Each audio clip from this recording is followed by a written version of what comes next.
Ang Magnolia Hotshots nga ang pinakaunang SMC team na natanggal sa PBA playoffs. Matagal-tagal din silang magbabakasyon dahil sa March 11, 2026 pa ang umpisa ng Commissioner's Cup. Pero naghahanap na din sila ng magiging import nila next conference. Pero nire-request na nga ng mga Magnolia fans na i-trade na si Paul Lee dahil lagi na lang itong injured tuwing PBA playoffs. Kaya't narito nga ang mga players na maaaring ipalit ng Magnolia para kay Paul Lee. Top 5, Greg Slaughter. Hindi nga nakabalik si Greg sa PBA ngayong Philippine Cup. Ito ay dahil hindi sila nagkasundo ng Titan Ultra sa gusto niyang kontrata. At ngayon nga ay maglalaro siya sa Zamboanga Valientes para sa 2026 Dubai Tournament.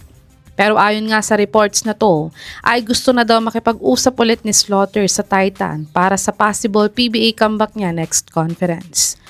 Pero kung hindi pa din sila magkasundo ay pwede na lang i-trade ng Titan ang rights ni Greg Zilla sa Magnolia kapalit ni Lee.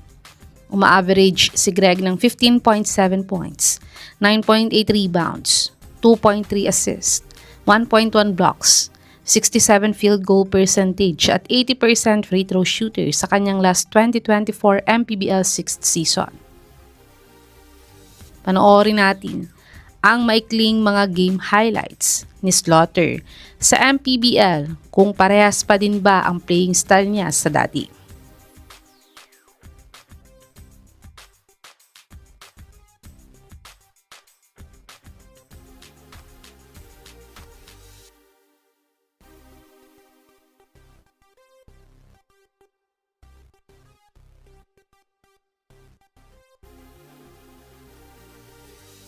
Top 4, Mark Nonoy.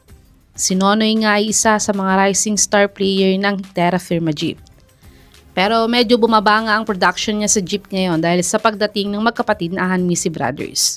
Kaya't bahagyang bumaba nga ang playing time at averages niya ngayong Philippine Cup. At dito nga ay pwede siyang mag-request ng trade sa Terra Firma Jeep. At isa nga ang Magnolia Hotshot sa mga gustong makuha itong si Nonoy. Nag-average si Nonoy ng 11.7 points, 2.9 rebounds, 5.6 assists, 1.6 steals, 29% 3-point shooter at 65% free throw shooter sa kanyang PBA 50th Philippine Cup. Panoorin natin ang isa sa mga best highlights ni Nonoy kung gaano ba siya kagaling na manlalaro.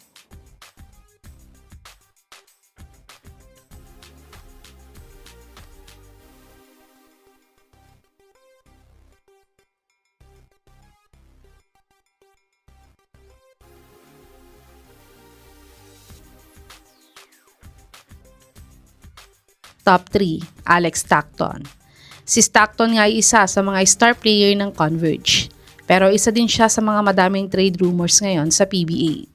Ito ay dahil nga sa nagawa niyang pagkakamali sa laban nila ng Ginebra, kaya siya inilagay ng Converge sa trading block. Ngunit, ito nga ay laging itinatanggi ng head coach nila sa Converge na si Coach Delta Pineda. Pero kung willing na silang i-trade si Stockton, ay isang ang Magnolia Hotshot sa mga interesadong makuha siya sa Commissioner's Cup. Si Stockton ay nag-average ng 14.9 points, 3.5 rebounds, 2.2 assists, 1.5 steals, 41% 3-point shooter, at 78% free throw shooter sa kanyang PBA 50th Philippine Cup. Panoorin natin ang isa sa mga best game highlights ni Stockton kung gaano nga ba siya kagaling na player.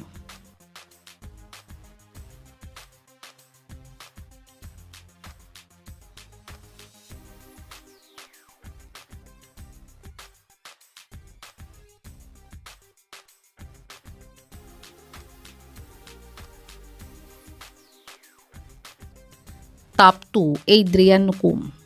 Si Nukum nga ang pinaka-star player ngayon ng Rain or Shine. Siya nga palagi ang high scorer nila pagdating sa mga local players nila. At dahil dito nga, ay tiyak na hihingi na nga siya ng mas mataas na sahod sa management ng Rain or Shine.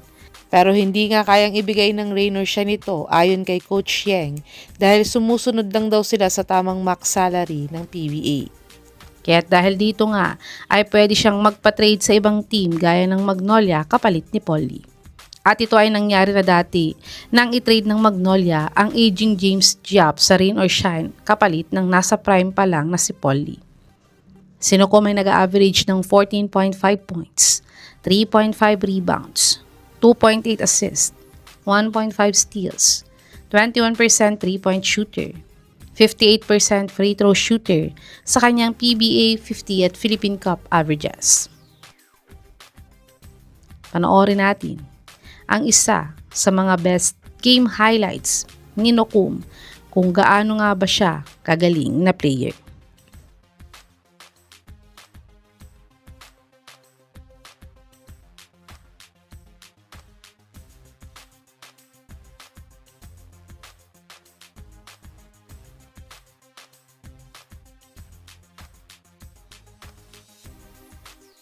Top 1, Jamie Malonzo.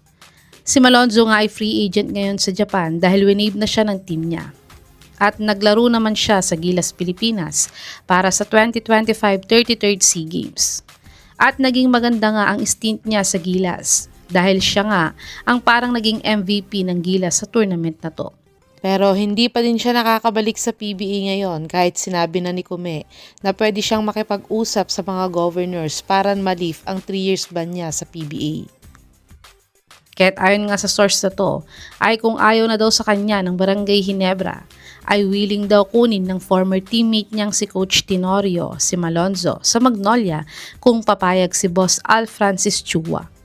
Si Malonzo ay nag-average ng 13.5 points, 8.5 rebounds, 2.5 assists, 1.5 steals, 0.5 blocks, 25% 3-point shooter, 75% free throw shooter sa kanyang 2025 33rd SEA Games stint.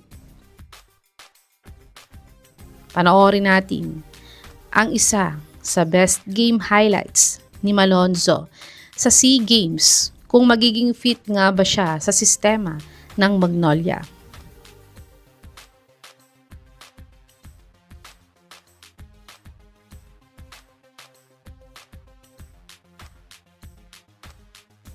Ito ang mga top trade targets ng Magnolia Hotshots para kay Paul Lee.